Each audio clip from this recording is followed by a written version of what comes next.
Today we are dealing with the question of which resources do exist and what the difference between co-production and co-creation is. That sounds great. So let's start immediately. Alright, so let's start with some basics and let me give you a definition what value co-creation is all about and why resources are so important in this context.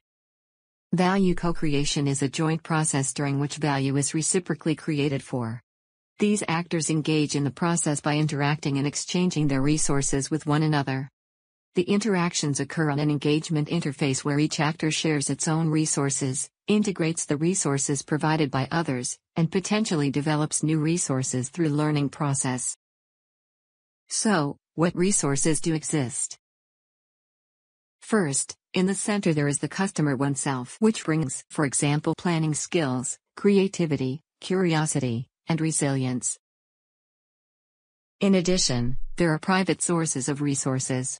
Those are, for example, friends, family, relatives, or acquaintances who provide support. There is the social currency, which is considered to be the exchange value, for example, appreciation.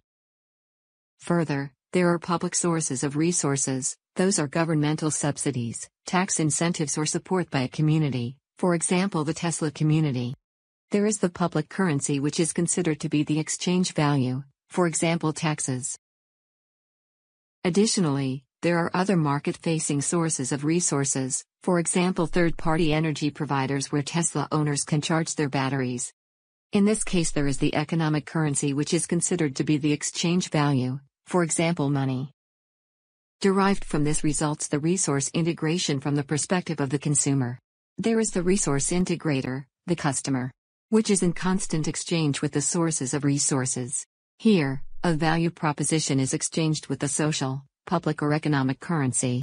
So knowledge and learning is key for the integration and combination of new resources and as a result the creation of value.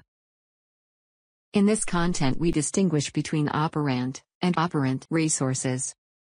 Operand resources are, for example, machines, buildings, time, money, hardware, or IT infrastructure like servers. Operant resources considered invisible, such as our knowledge, skills, capabilities, or creativity. But technology can be considered as operand when the focus is on the machine or hardware, and could be considered as operant when the focus is on knowledge, for example, to program an algorithm. So let's remember the definition of co-creation. And focus now on the difference of co-production and co-creation. What is co-production? In general, the term co-production refers to the involvement of the customer or other actors in the creation of a value proposition on the part of the provider. Either in the form of specifications, like individual designs of the services. For example, jewelries which are designed by the customer and produced by the marketer. Or a specific car configuration provided by the customer. Or in the form of services created by the customer, so-called self-services. Therefore, co-production is optional. What is co-creation? Co-creation deals with the actual value of use. To what extent does the value proposition unfold through the application of one's own resources and the integration of other resources in the respective context? Therefore, co-creation is mandatory, it's always taking place. Think about the fact that many services are used in an environment where other customers are present, for example in a theater or school. The value is co-created by all actors if we like it or not. That's why other actors can be facilitators or even barriers to co-creation of value. Worst case could be value co-destruction. Oh, maybe we can explain the differences between both with an example? Yes, of course. Let's compare the theory with the example of IKEA. First, there is the optional co-production. The material for the piece of furniture is provided and the completion is done optionally by assembling the individual parts by hand. By the customer themselves or by friends, family, or by a third-party marketer. Which is cheaper than the marketer themselves. It is considered to be an indirect service by the marketer because only parts of furniture are provided. In comparison, it would be a direct service, if for example an IKEA employee assembles the pieces of furniture at the customer's site. Then there is the mandatory co-creation. It takes place when the furniture is used in everyday life, for example a kitchen, where you as a customer cook every day.